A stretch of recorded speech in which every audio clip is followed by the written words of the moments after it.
Panoodin niyo po hanggang dulo para hindi po tayo magkamali sa pagpapalit ng printer head. Yan, welcome sa Bentech. Nandito na tayo sa last part ng ating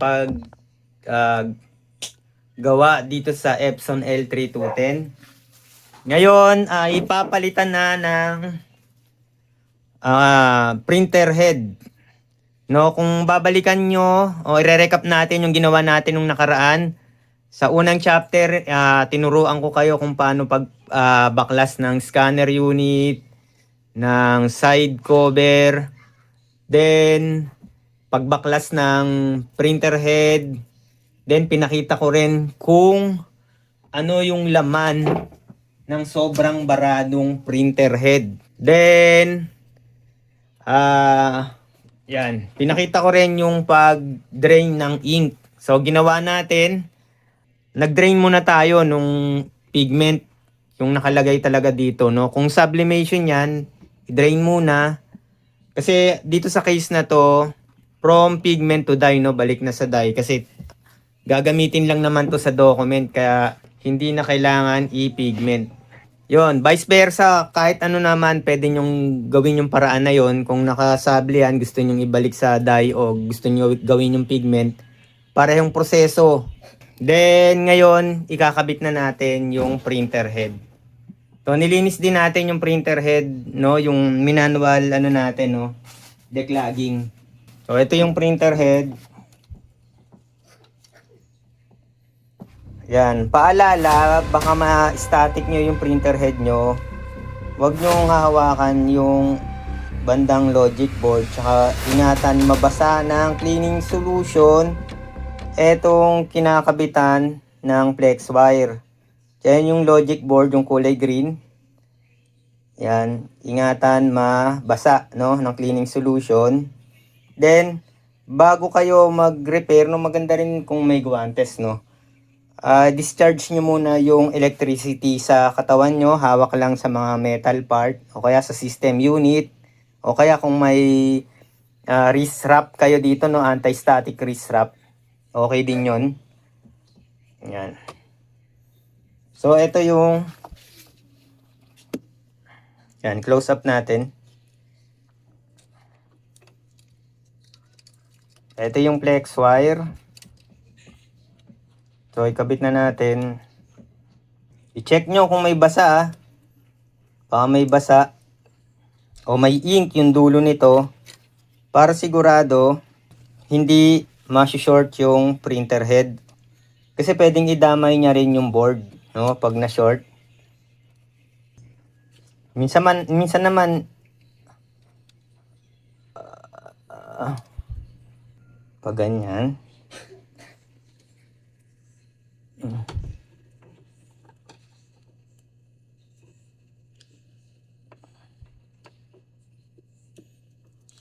Yan, no?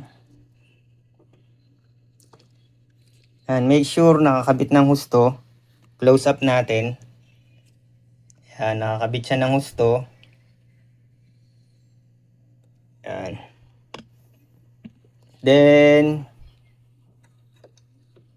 ilagay ng dahan-dahan, no?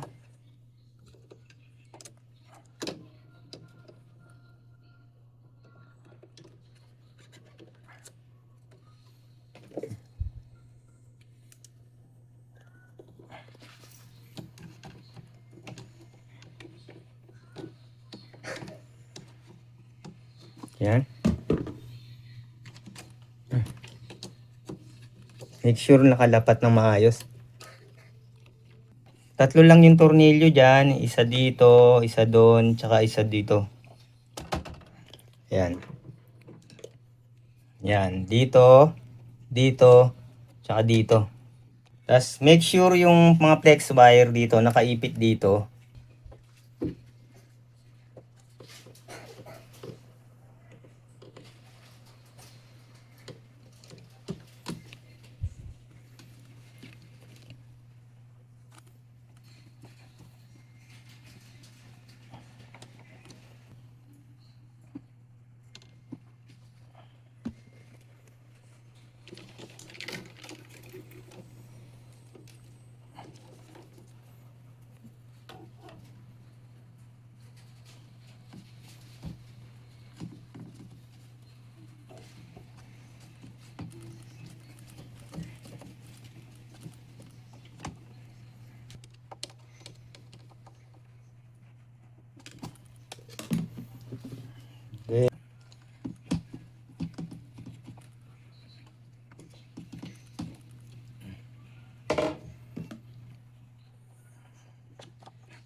Yan.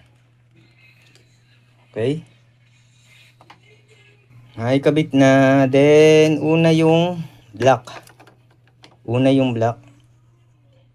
Hindi. Refill muna tayo ng ink. No? Unahin natin yung black. So, hindi sa akin to, no? Ito yung ginamit niyang brand. Third party ink.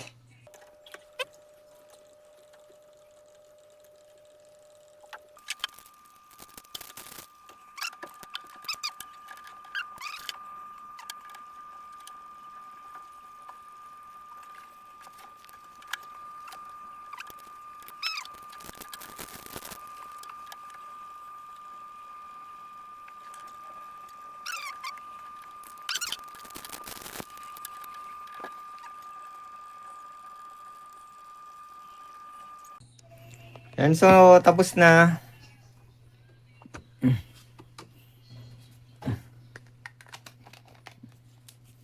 So, wag itatapon to, no. Kung third party ink gamit nyo, isalin nyo na lang dito. Para hindi na kayo mag-syringe. Then, lapit na tayo. Pwede nang ikabit yung mga damper. Yan. Kasi yung itong hose nito ay empty pa. Then para malagyan itong damper, no, yung ink. Yan, tsaka maano yung hangin, no. Yan. Continue natin.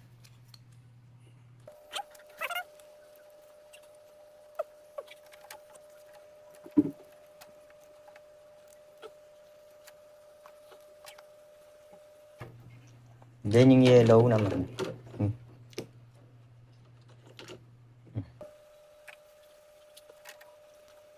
Puro pa ganun lang, ha. Wag nyong yan, yan. Lalagyan na yung loob. Wag nyong itutulak yung syringe, ha.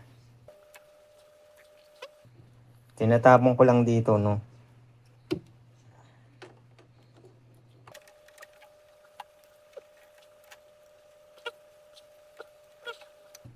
Laman na.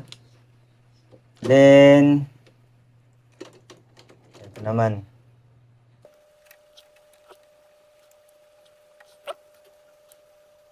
Mas maganda kung apat yung ganito nyo. Para pwede pang ibalik. Kasi isa lang yung ganito ko, eh. So, okay na. Then, ito na lang huli.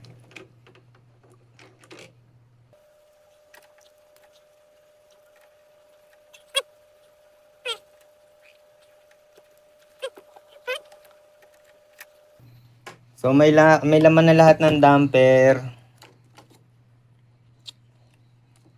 Install na natin tong ano. Ay, wala pa yung white dito, no. Lagay natin. So, ito yon.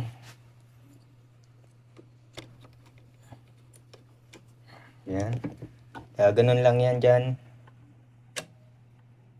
Yan. Diyan nilagay na yung damper. Yung black muna. Make sure na hindi tupe yung mga hose.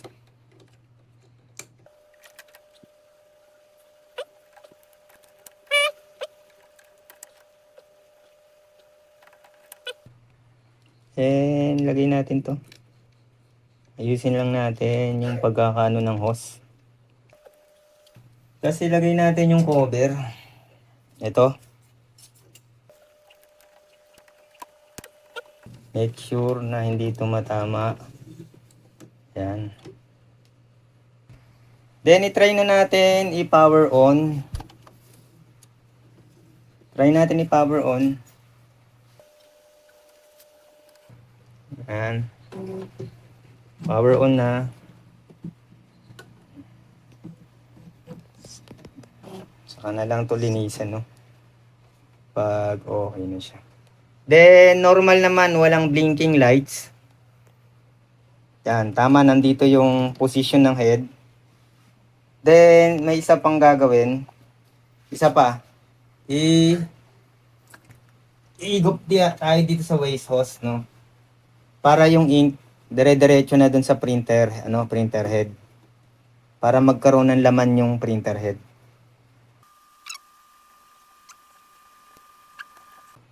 Kung may lumabas naman, medyo marumi lang talaga sa kamay, no? Mag-one-test na lang. May lumabas. Kasi pag dito ka humigop, lahat ng ink nahihigop yan. Unless may isang nozzle na barado. So ito ilalagay ko na lang to dito sa internal waste pad, no. Kasi walang tapos na yung process natin, bali testing na lang to. So binalik ko na lang dito, no, sa internal waste pad. Kasi wala na yan, nasira na yung binili namin na yung external, no. Bali sa internal na pala, no, kinabit. Kasi may yung may-ari nito, merong anak. Nagkakaputol-putol yung mga sa likod.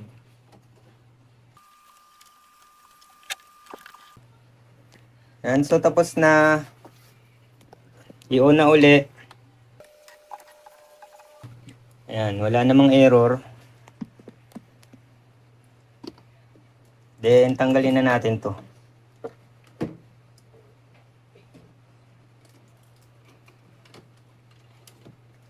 I-off muna.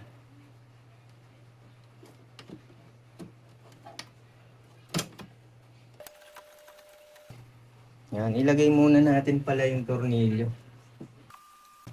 Yung tornilyo dito.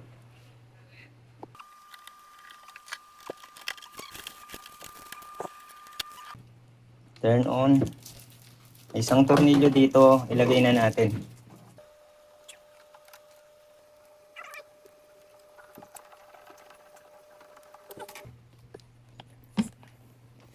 So, okay na, no? Kung nakakabit sa computer, i-head clean nyo, no, sa software. Dun sa utility maintenance. Pero kung hindi, press nyo lang ng matagal tong ink button. Yan. Kusa na yan mag-head clean.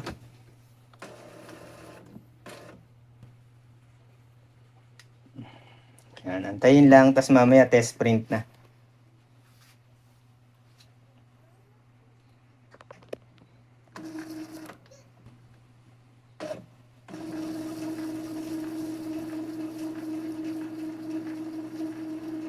Yan, head cleaning na yan, no? Head cleaning na.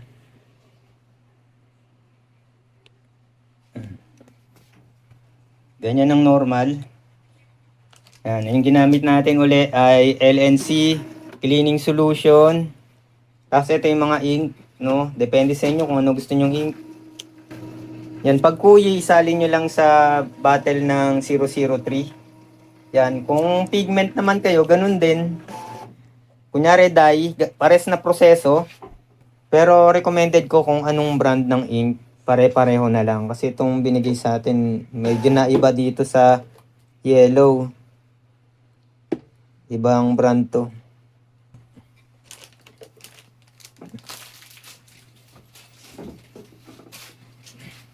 Tapos antayin mag-normal.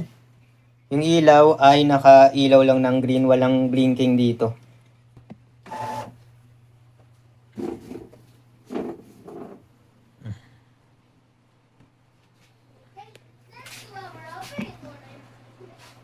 So last part na to, no?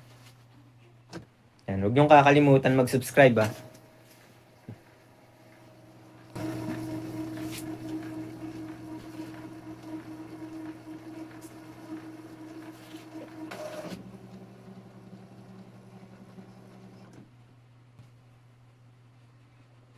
Yan, okay na.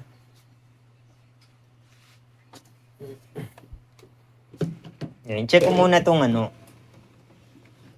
kung puno. Kasi matagal ko naman hindi tingnan ko lang, ah. Tingnan ko lang yung waste pad. Kung puno.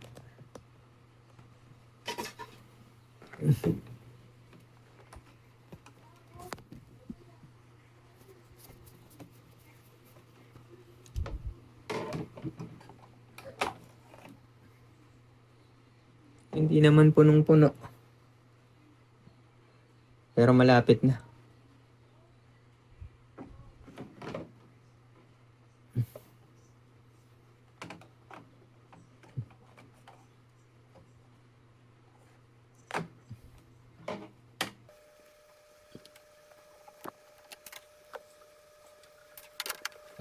Yan, inozzle check na natin, no?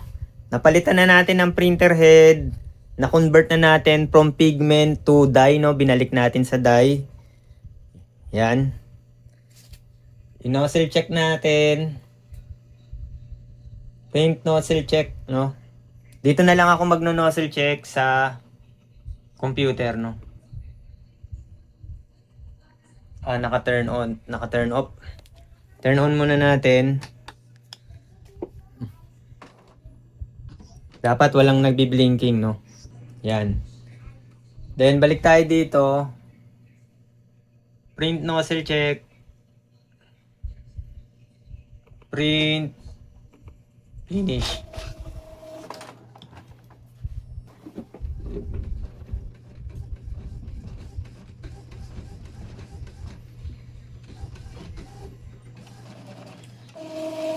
Yan, ang ganda na yung kulay, no? Kompleto na. Kompleto na.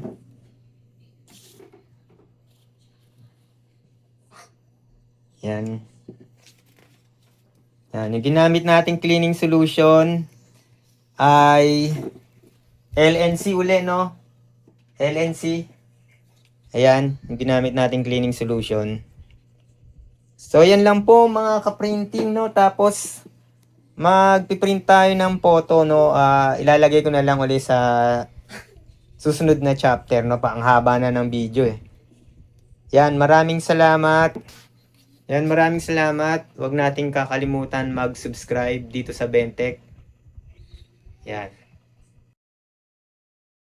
Visit nyo po yung store tab, no? Yung affiliate store tab ng Bentech dito sa channel na to. Kung bibili kayo ng printer, computer, consumables, at iba pang tech gadget, meron pong YouTube exclusive voucher. So, ibig sabihin po may discount. Halimbawa po yung printer, meron pong 1,800 na less or minsan mas mataas pa depende sa ibibigay na voucher. Then, recommended ko sa cellphone nyo i-view. Then, mareredirect kayo sa Shopee app. Hanapin nyo na lang kung magkano yung voucher na maliles. I could use some motivation, but I know how I feel.